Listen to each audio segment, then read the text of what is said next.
వచ్చి బయటికి వెళ్ళి నాట్లకో వరి కోతలకో మిరప తీతలకో రకరకాల పనులకు వెళ్ళినటువంటి రోజులు మీకు గుర్తున్నాయా? చిన్న కాలంలో పెద్దయినా ఉన్నాయా లేదా?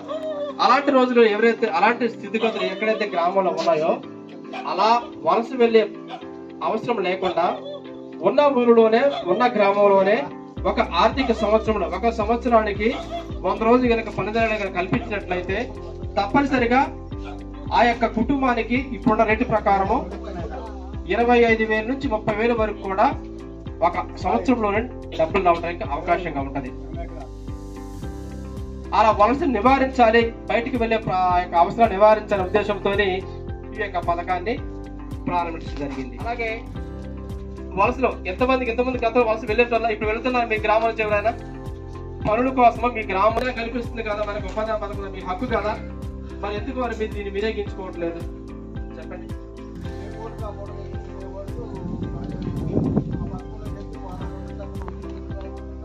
అంతేనా? మరి ఎంతవరకు మీరు అసలు పనికి వెళ్ళలేదు కదా. ఇప్పుడు ఎండాకాలం పూట ఉన్నది, ఎండాకాలం టైంలోనే మే నెల ఏప్రిల్ నెలకు సంబంధించి మీరు చెప్పినట్టు రైతు వర్క్ అనేది ఉంటాయా మే నెలలోని? మే నెలలోని మే నెలలో ప్రాంతంలోని పనులైన టైంలోని మీకు ఉపాధి పనికి వెళ్ళాలంటే ఏం కావాలి, ఎలా చేసుకోవాలి, ఎలా పని పొందాలంటే తెలియండి. మీ కుటుంబానికి జాబ్ కార్డు కావాలంటే ఆధార్ కార్డు, మీ అందరికి బ్యాంక్ అకౌంట్లు ఉన్నాయి కదా, మహిళలందరికీ కూడా ఈ రోజు డాక్టర్ గ్రూప్ లో ఉన్నారు, బ్యాంక్ అకౌంట్ ఉంటాయి కదా.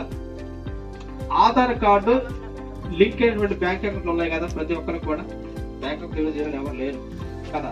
ఒకవేళ బ్యాంక్ అకౌంట్ అయితే పేర్లు కావాలో ఆధార్ కార్డు అలాగే వాళ్ళ బ్యాంక్ అకౌంట్ తీసుకెళ్లి మన ఫీల్డ్ అసిస్టెంట్ సుకన్య గారి పేరు ఇప్పుడు మీరు విన్నారా, కనపడ్డారు ఇప్పుడు మీకు? మన గ్రామంలోనే పనులు చేయించాలంటే మీకు జాబ్ కార్డు ఇస్తారు, ఒక పేరు పెట్టేసి గ్రూప్ క్రియేట్ చేయాలి. ఆ గ్రూప్ క్రియేట్ అయిన తర్వాత ఆ గ్రూప్ అందరూ కూడా ఏం చేయాలి, మాకు పని కావాలి అని చెప్పి అనేసి కూడా జాబ్ కార్డు వచ్చింది కదా, మీకు జాబ్ కార్డు వచ్చింది, గ్రూప్ కూడా క్రియేట్ అయిపోయింది, ఆవిడ చేస్తారు కాబట్టి ఆ తర్వాత మీరు చేసుకొని మాకు పని కావాలని చెప్పి అనేసి సంబంధించిన ఫీల్డ్ అసిస్టెంట్ గారిని కానీ, సంబంధించిన ఏపీ గారిని కానీ, సంబంధించిన సెక్రటరీ గారిని కానీ, తెల్ల పేపర్ రూపంలో కానీ, డిమాండ్ ఫామ్ రూపంలో కానీ, లేదా మీకు కొత్తగా తెలియదు కాబట్టి మీరు ఆవిడ గారు మీకు అన్ని మీకు సప్లై చేస్తారు, వాటి ద్వారా మాకు పని కల్పించండి అని చెప్పి అడిగినట్లయితే అడిగినటువంటి 15 రోజుల్లోగా మీకు పని ఇస్తారు. ఎప్పుడైతే మీకు జాబ్ కార్డు కలిగి ఉంటారో, ఎప్పుడైతే మీకు పని చేయగల శక్తి సామర్థ్యం ఉంది, ఎప్పుడైతే మీకు పనులు టైం ఎప్పుడైతే ఉందో ఆ సమయంలో మీరు ఫీల్డ్ అసిస్టెంట్ గారు మీరు దరఖాస్తు చేసినట్లయితే మీరు అడిగినట్లయితే మీ అందరూ కూడా ఆ గ్రూప్ సభ్యులందరూ కూడా పని పెడతారు. వాళ్ళు ఫోన్ ద్వారా డిమాండ్ పెట్టేసి ఆన్లైన్ ద్వారా మస్టర్ మీకు మీకు మస్టర్ పెట్టే ఇవన్నీ కూడా తెలియదు కాబట్టి నేను కొద్దిగా వివరంగా చెప్తున్నాను. మస్టర్ ఉంటుంది, ఆ మస్టర్లోనే మీ పేర్లు, జాబ్ కార్డ్ నెంబరు, మీరు ఎక్కడ పని చేశారనేది కూడా ఆ మస్టర్ ప్రింట్ అయ్యి ఆ మస్టర్ దగ్గరికి వస్తుంది. దాన్ని ఏమంటారంటే ఆధార్, ఏ రోజు పనికి వెళ్తారో ఆ రోజు సంబంధించినటువంటి ఆధార్ పత్రం అంటారు కదండి. ఆ ఆధార్ పత్రం మీ దగ్గరికి వస్తుంది, మీ దగ్గరికి వస్తుంది. దానికి సంబంధించిన మీరు పనిచేసినట్లయితే సోమవారం నుంచి శనివారం దాకా మీరు పనిచేస్తారు, మీ దగ్గర ఉంటుంది.